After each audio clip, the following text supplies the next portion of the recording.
নমস্কাৰ বন্ধু বান্ধৱীসকল, মই ৰাজশ্ৰী দুৱৰীয়ে মোৰ কিটচেনলৈ সকলোকে আদৰণি জনাইছোঁ।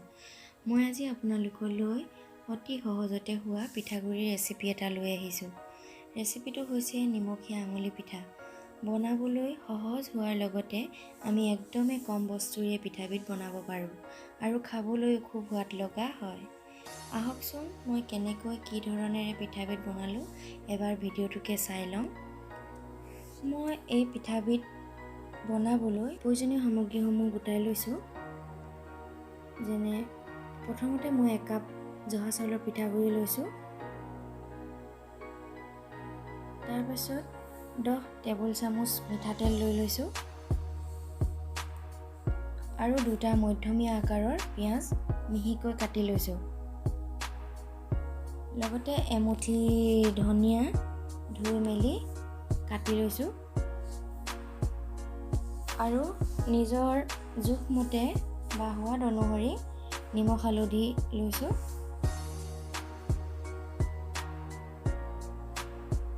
সকলোখিনি লৈ লোৱাৰ পাছত মই কেৰাহীখন পাতি ল'লোঁ।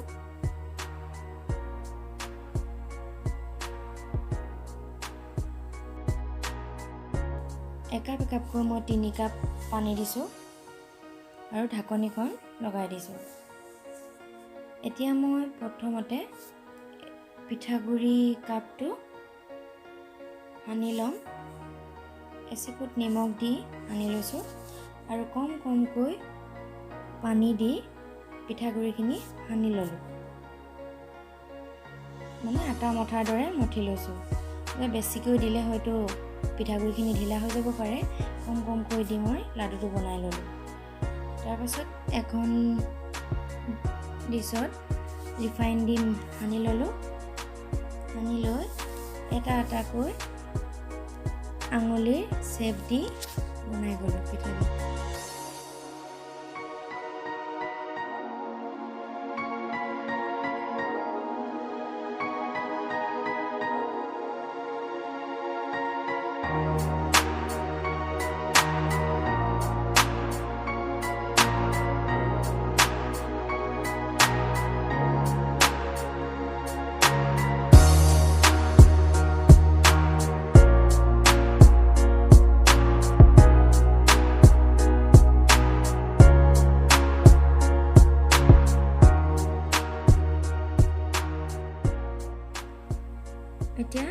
এতিয়া এটাকৈ মই উতলি থকা পানীখিনিত পিঠাখিনি দি দিলোঁ।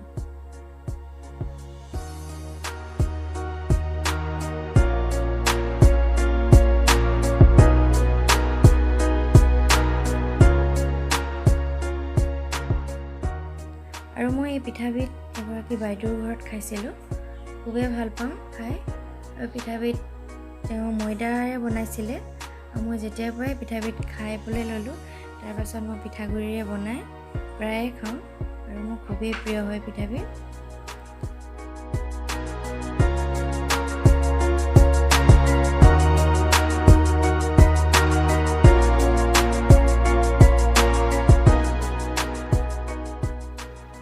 প্ৰায়খিনি সিজিছে।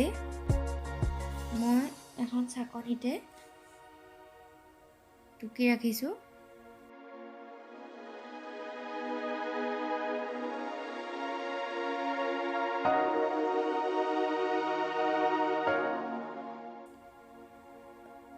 এতিয়া তেলখিনি ঢালি দিছোঁ। তেলখিনি কেতিয়াবা কম বেছি কৰিব পাৰে। পিঠাটো খাবলৈ ভাল লাগিব বাবে আমি তেল অলপ সৰহকৈ দিলে ভাল হয়। আৰু পিঁয়াজো তেনেকুৱাই কথা। এতিয়া মই পিঁয়াজখিনি দি দিলোঁ, ভাজিছোঁ। নিমখ হালধি দি দিলোঁ। অকণমান ৰঙচুৱা হৈ আহিলে মানে পিঠাগুড়িখিনি আঙুলিৰ চেপত বনোৱা পিঠাকেইটা দি দিলোঁ। অকণমান লৰাই আছোঁ।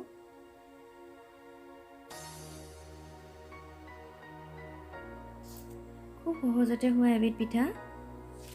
খুব কম সময়ত কম বস্তুৰে হোৱা। এবিধ আঙুলি পিঠা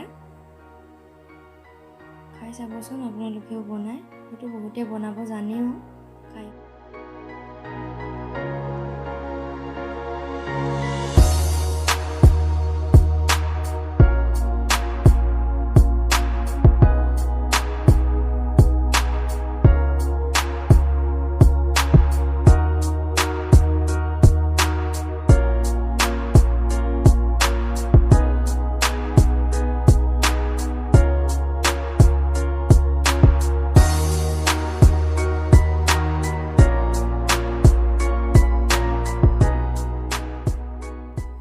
প্ৰায় মোৰ পিঠাখিনি হৈ গৈছে